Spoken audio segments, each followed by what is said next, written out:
1 Samuel, chapter 13, verse 1. Saul was 30 years old when he became king, and he reigned over Israel 42 years. Saul was 30 years old when he became king, and he reigned over Israel 42 years. Verse 2. Saul chose 3,000 men from Israel.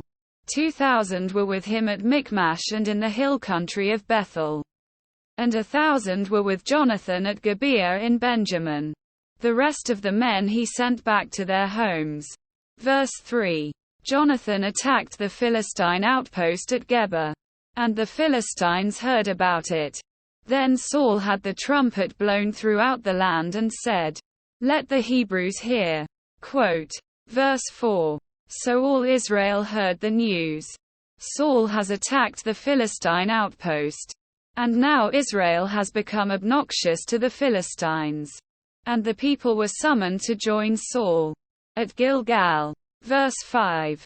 The Philistines assembled to fight Israel with 3,000 chariots, 6,000 charioteers, and soldiers as numerous as the sand on the seashore. They went up and camped at Michmash, east of Beth-aven. Verse 6. When the Israelites saw that their situation was critical and that their army was hard-pressed, they hid in caves and thickets, among the rocks, and in pits and cisterns. Verse 7. Some Hebrews even crossed the Jordan to the land of Gad and Gilead. Saul remained at Gilgal, and all the troops with him were quaking with fear. Verse 8. He waited 7 days, the time set by Samuel. But Samuel did not come to Gilgal, and Saul's men began to scatter.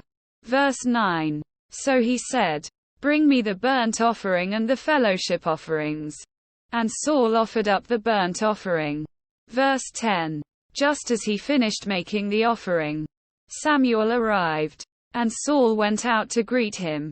Verse 11. "What have you done?"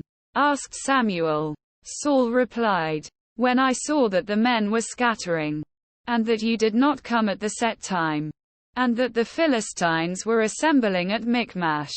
Verse 12. "I thought, now the Philistines will come down against me at Gilgal, and I have not sought the Lord's favor. So I felt compelled to offer the burnt offering." Verse 13. "You have done a foolish thing," Samuel said. "You have not kept the command the Lord your God gave you. If you had, he would have established your kingdom over Israel for all time." Verse 14. "But now your kingdom will not endure.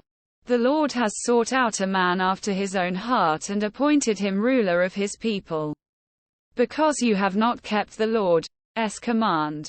Verse 15. Then Samuel left Gilgal and went up to Gibeah in Benjamin.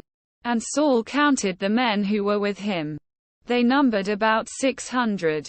Verse 16. Saul and his son Jonathan and the men with them were staying in Gibeah in Benjamin, while the Philistines camped at Michmash.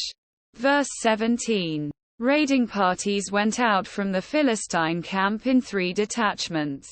One turned toward Ophrah in the vicinity of Shual. Verse 18. Another toward Beth Horon, and the third toward the borderland overlooking the valley of Zeboim facing the wilderness.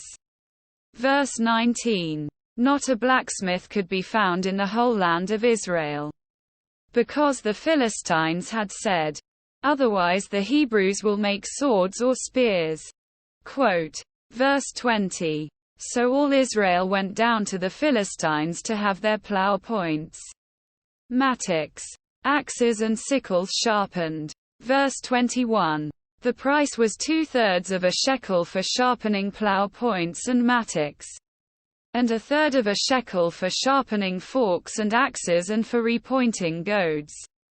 The price was 2/3 of a shekel for sharpening plow points and mattocks, and 1/3 of a shekel for sharpening forks and axes and for repointing goads. Verse 22. So on the day of the battle not a soldier with Saul and Jonathan had a sword or spear in his hand. Only Saul and his son Jonathan had them. Verse 23. Now a detachment of Philistines had gone out to the pass at Michmash.